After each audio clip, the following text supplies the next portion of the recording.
Jesus Copy, A Revolução das Cópias de Jesus, escrito por Douglas Gonçalves. Agradecimentos. A Deus Pai a quem entrego todo o louvor, toda a honra e toda a glória. A Jesus, meu Salvador, e modelo a ser copiado todos os dias, e ao Espírito Santo, que nos guia em toda a verdade. Aos meus pais, Josué e Rosemary Gonçalves, por terem me apresentado o caminho da salvação e sido modelos de vida dedicada ao reino de Deus. A minha esposa Valéria, por ter lido cada palavra desta obra e me incentivado a dar o meu melhor em cada frase dela. Ao Salomão Santos, por não apenas cuidar da minha vida, mas também me ajudar a analisar a teologia de cada página deste livro. Ao Maurício Zagari, editor da Mundo Cristão, que fez que o texto se tornasse uma obra de arte. Ao Renato Fleischner, diretor da Mundo Cristão, por acreditar na mensagem que prego e investir para que fosse divulgada em todo o Brasil. Apresentação. O processo de conversão é algo revolucionário, que transforma radicalmente a vida daquele que é salvo. Cada pessoa tem uma história de salvação diferente, mas, excluindo-se as peculiaridades de cada uma, o processo sempre terá determinadas características em comum. O indivíduo vivia imerso em um lodaçal de pecados, sem arrependimento, até o dia em que teve contato com as boas novas da salvação. Naquele momento, o Espírito Santo agiu sobrenaturalmente sobre o seu intelecto, e a exposição do Evangelho passou a lhe fazer sentido. Foi quando, envolvido pela graça de Deus, ele se viu esmagado pela convicção do próprio pecado e pela certeza absoluta de que Jesus morreu para salvá-lo. Então, essa pessoa recebeu Cristo como Senhor de sua vida e Salvador de sua alma. Arrependeu-se de suas práticas ilícitas, tomou asco do próprio pecado e passou a viver em consonância com sua nova crença, fiel aos mandamentos de Deus. Se essa é a descrição do processo de conversão de todos aqueles que se dizem cristãos, é de esperar que de fato seja revolucionário e que a transformação radical de quem passa por ele seja bastante evidente. Porém, é notório que há nas igrejas enorme quantidade de pessoas que não demonstram frutos de arrependimento. Muitas continuam arrogantes, egoístas, hipócritas, mentirosas, desagradáveis, explosivas, agressivas, fraudadoras, gananciosas ou donas de outras características que definem exatamente o que um cristão não deve ser. A pergunta que naturalmente surge é: por que isso acontece? Fato é que o que define um cristão de verdade não é a frequência a uma igreja ou a prática de rituais e liturgias. Levantar a mão e ir à frente na hora do apelo à salvação é fácil. Assistir às aulas sobre os fundamentos do cristianismo também. Para muitos, o batismo pode ser apenas um banho refrescante. Bater ponto em 1 ou 2 cultos semanais tampouco exige considerável empenho de alguém. Nada disso faz de uma pessoa um cristão legítimo. O que define um cristão? O fato dele ser uma cópia de Jesus. Paulo deixou essa realidade bem claro. Ele escreveu: pois aqueles que de antemão conheceu, também os predestinou para serem conformes à imagem de seu Filho, a fim de que ele seja o primogênito entre muitos irmãos. E aos que predestinou, também chamou. Aos que chamou, também justificou. Aos que justificou, também glorificou. Romanos 8, 29 e 30. Deus não chama pecadores com a finalidade de assistirem a cultos. Não é para isso que ocorre a conversão, tampouco a fim de entregar o dízimo. Menos ainda, para que passem a ouvir música cristã. Tudo isso é bom e deve fazer parte da vida de um servo do Senhor, mas ele nos chamou, isto sim, para nos conformar à imagem de seu Filho Jesus. Tudo que um cristão faz deve ter como alvo copiar Cristo. Ao glorificar o Pai, estamos fazendo o que Jesus fez. Ao amar o próximo como a nós mesmos, estamos fazendo o que Jesus fez. Ao ajudar os doentes, pobres e aflitos, estamos fazendo o que Jesus fez. Ao devolver o mal com o bem, estamos fazendo o que Jesus fez. Ao negar nossa inclinação natural e tomar nossa cruz, estamos fazendo o que Jesus fez. Toda a vida do cristão deve ser como a de Cristo. Esta é a proposta de Douglas Gonçalves em Dizescope: chamar todo aquele que se diz cristão ao compromisso real e revolucionário de ser como Cristo em tudo aquilo que pensa, diz, faz e deixa de fazer. O autor denuncia problemas e aponta soluções e caminhos na jornada com o Mestre, no intuito de despertar quem está desatento às próprias práticas, a fim de que tome consciência de suas falhas e busque se conformar à imagem do Filho. A Mundo Cristão deseja que este livro leve você a uma reflexão produtiva e transformadora, e que, se detectar que ainda há áreas em sua vida que não estão de acordo com aquilo que Jesus deseja, busque-o em oração fervorosa, estudo aprofundado da palavra, para que possa, pelo poder do Espírito Santo, ser como ele é. Boa leitura. Maurício Zagari, editor. Prefácio. Tenho a súbita honra de prefaciar o livro de Dizescope, do ilustre pastor Douglas Gonçalves. Faço-o com entusiasmo e alegria, e por 3 sobejas razões. Primeiro, por causa da vida do escritor. Conheço os pais de Douglas e conheço Douglas há muitos anos. Sei de sua integridade, de seu zelo pelas coisas de Deus. Não é um teórico da fé, mas um praticante da palavra. Não fala do alto da prepotência humana, mas da simplicidade de um coração que ama a Deus e sua obra. A vida de Douglas é o avalista de seu ministério. Seu caráter ilibado, sua vida irrepreensível e seu testemunho fiel chancelam estas páginas. Não existe um abismo entre o que ele redige e o que ele vive. Sua vida recomenda suas escritas. Segundo, por causa do conteúdo de Dizescope. O livro de Douglas é criativo sem ser banal. É simples sem deixar de ser profundo. Aborda diversos aspectos da vida cristã com clareza, interpretando verdades sublimes e aplicando-as à vida cotidiana. O livro atende às demandas da mente e às necessidades do coração. Traz luz à primeira e fogo ao segundo. Doutrina e ensina, exorta e corrige, confronta e consola.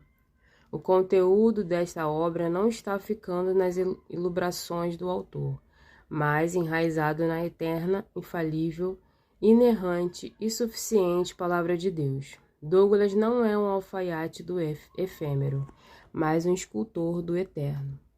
Trata não de coisas banais, mas das verdades eternas. Este livro não é uma panaceia para aplacar as tensões desta vida, mas remédio divino para as grandes necessidades da alma.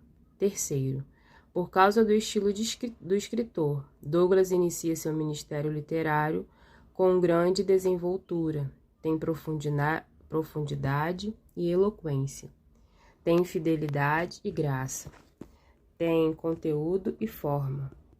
Seu texto é fácil de ler, seu estilo é belo, sua maneira de expor os assuntos mais complexos torna o tema aqui abordado acessível a todos os leitores. Recomendo, portanto, este livro. Minha oração é que ele seja uma ferramenta preciosa para levar pessoas a Cristo e edificar o povo de Deus. Que esta obra se espalhe por todos os recantos da pátria e além das fronteiras, levando com diáfano entendimento a mensagem da graça de Deus a milhares de corações. Hernandes Dias Lopes, pastor, escritor e conferencista. Tornem-se meus imitadores, como eu sou de Cristo. 1 Coríntios 11:1. Introdução. No dia No final de 2011, eu e minha esposa estávamos pedindo a Deus em oração que nos apontasse uma direção para o trabalho que desenvolvíamos com os jovens de nossa igreja. Percebíamos claramente e com indignação que a juventude que liderávamos vivia em um estado de mornidão espiritual. Por isso, comecei a tentar encontrar um meio de levantar aqueles rapazes e moças a uma vida espiritualmente mais vibrante. Foi quando, no meio de um culto, a solução me visitou de súbito. O que eles precisavam era, simplesmente, se parecer com Jesus. Pensei um pouco e, por fim, desenvolvi o conceito de Ziscope, que nada mais é do que se tornar uma cópia de Jesus. Um dos versículos principais desse conceito é: sabemos que Deus age em todas as coisas para o bem daqueles que o amam, dos que foram chamados de acordo com seu propósito. Romanos 8:28. Escuto com frequência essa afirmação bíblica. As palavras do apóstolo Paulo deixam claro que Deus está no controle, nos ama e orquestra todas as situações para o nosso bem. Mas, ao analisá-las com mais profundidade, logo deparamos com uma pergunta: o que exatamente significa estar bem? O que Paulo, inspirado por Deus, quis dizer nesse versículo com a palavra bem? Alguns responderão que estar bem é prosperar financeiramente, e outros que é ter saúde. Haverá quem afirme que é ser feliz, ou mesmo ter sucesso profissional, ministerial ou familiar. Mas o que Deus quis dizer exatamente com bem? A resposta está no versículo seguinte: pois aqueles que de antemão conheceu também os predestinou para serem conformes à imagem de seu Filho, a fim de que ele seja o primogênito entre muitos irmãos. Romanos 8:29.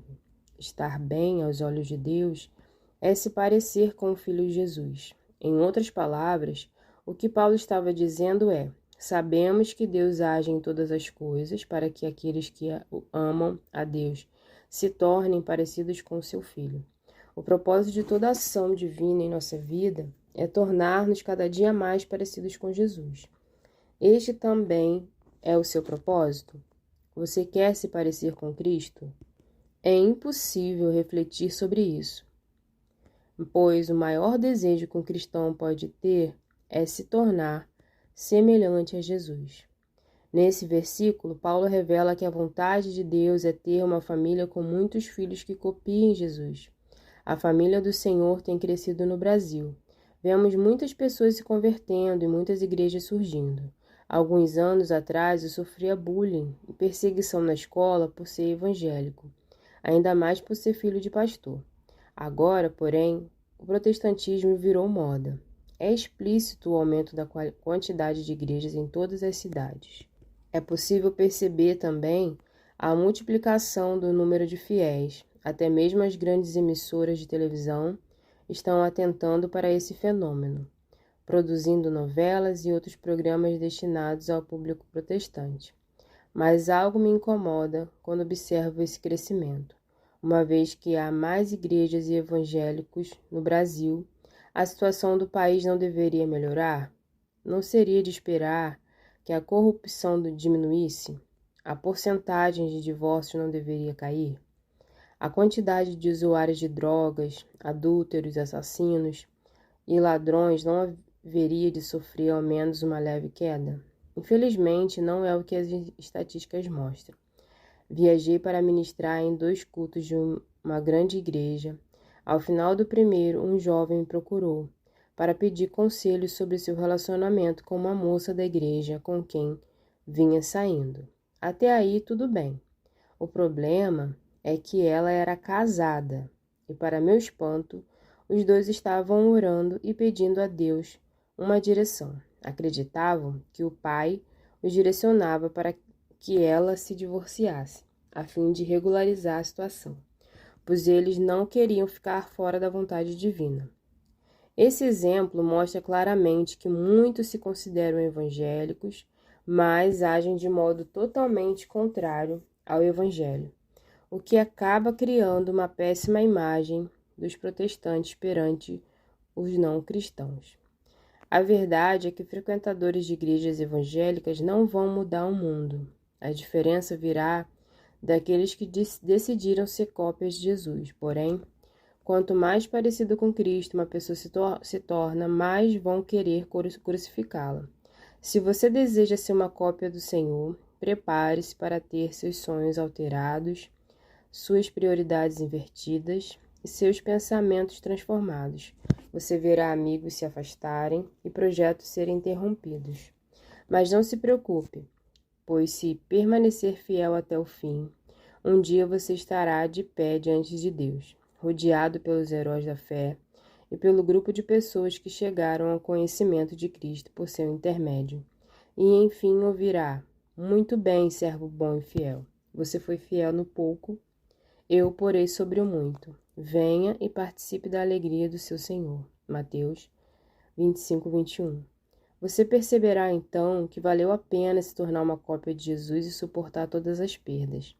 A esse respeito, deixe-me contar uma história. Em 2000, quando eu tinha 12 anos, vi pela primeira vez na igreja uma jovem chamada Valéria, que me chamou a atenção.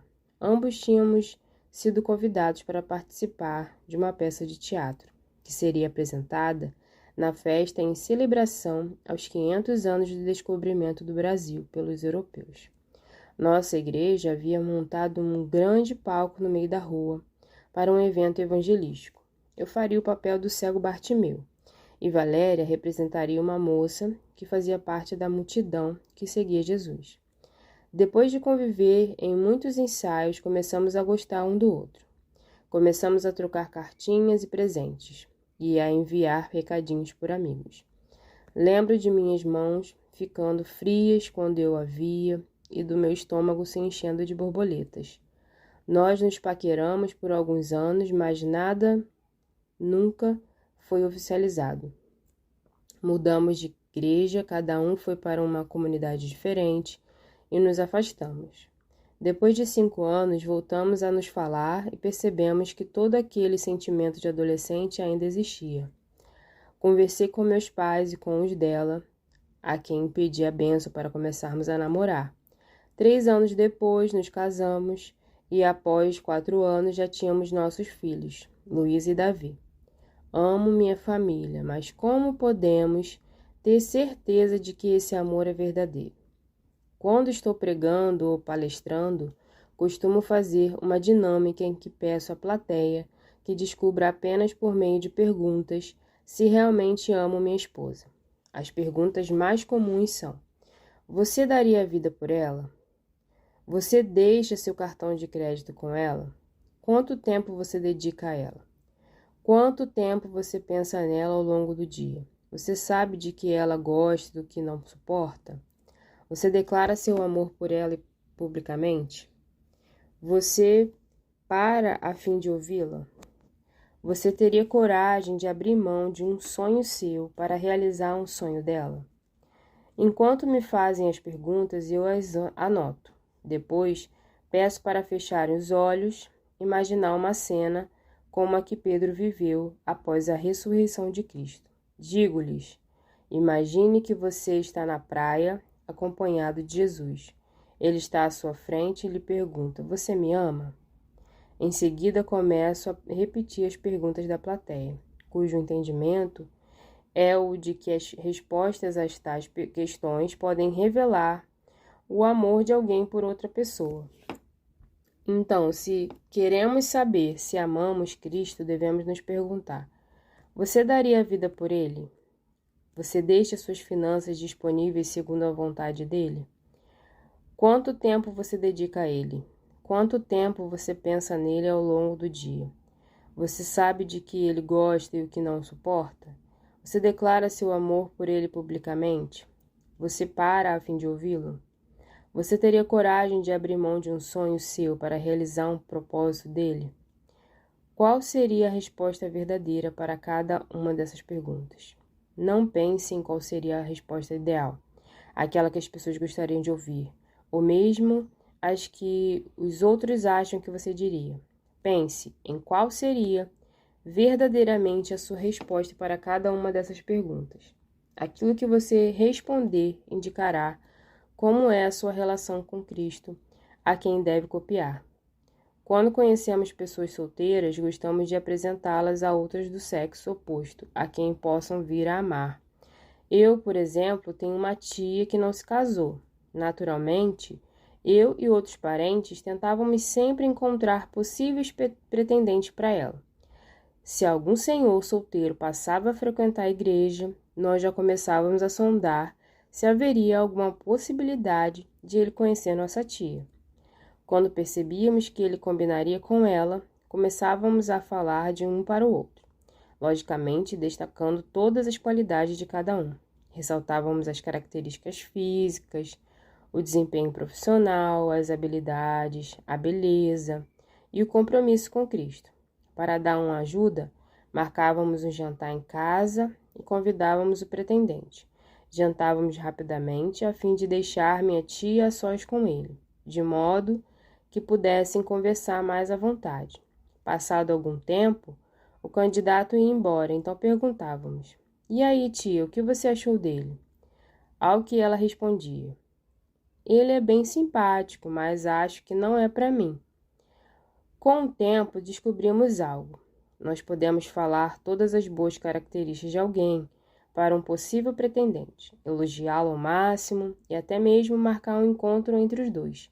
Mas o amor só nasce do mover no coração. Amar vem de dentro e depende de uma escolha, de uma decisão. Minha função ao escrever este livro é exatamente esta: descrever para você o homem mais perfeito que existe e elogiá-lo ao máximo, encontrando as melhores palavras para isso. Meu desejo é marcar um encontro entre você e Jesus. Porém, amá-lo é algo que vem de dentro, não depende de mim. É necessário que o Espírito Santo abra os olhos do seu coração, a fim de que você veja a beleza e a grandiosidade desse homem maravilhoso, e assim passe a amá-lo tão profundamente que almeja se tornar como ele.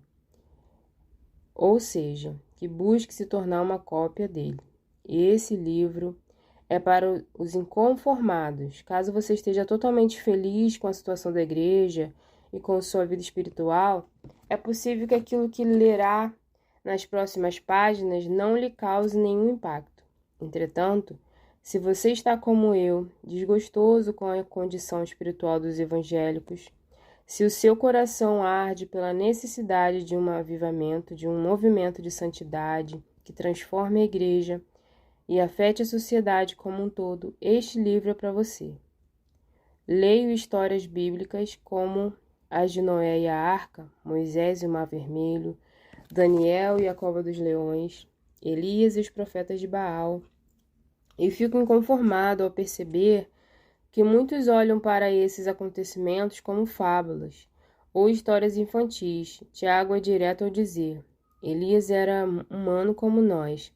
Ele orou fervorosamente para que não chovesse, e não choveu sobre a terra durante 3 anos e meio. Não, Tiago 5,17. Não podemos nos esquecer de que todos os heróis da fé que tanto admiramos foram homens iguais a nós, e tudo o que fizemos, nós também podemos fazer, pois Deus continua o mesmo, Ele não mudou. Quero viver milagres, como os que os homens e as mulheres mencionados na Bíblia viveram. Você também quer? Então o caminho é buscar ser uma cópia de Cristo. Minha oração é que este livro seja um divisor de águas em sua vida, que daqui a alguns anos eu possa me encontrar com você no céu e ouvir o testemunho de como sua vida mudou, depois que Deus usou este livro para fazê-lo mais parecido com o Filho de Deus, o Filho dele.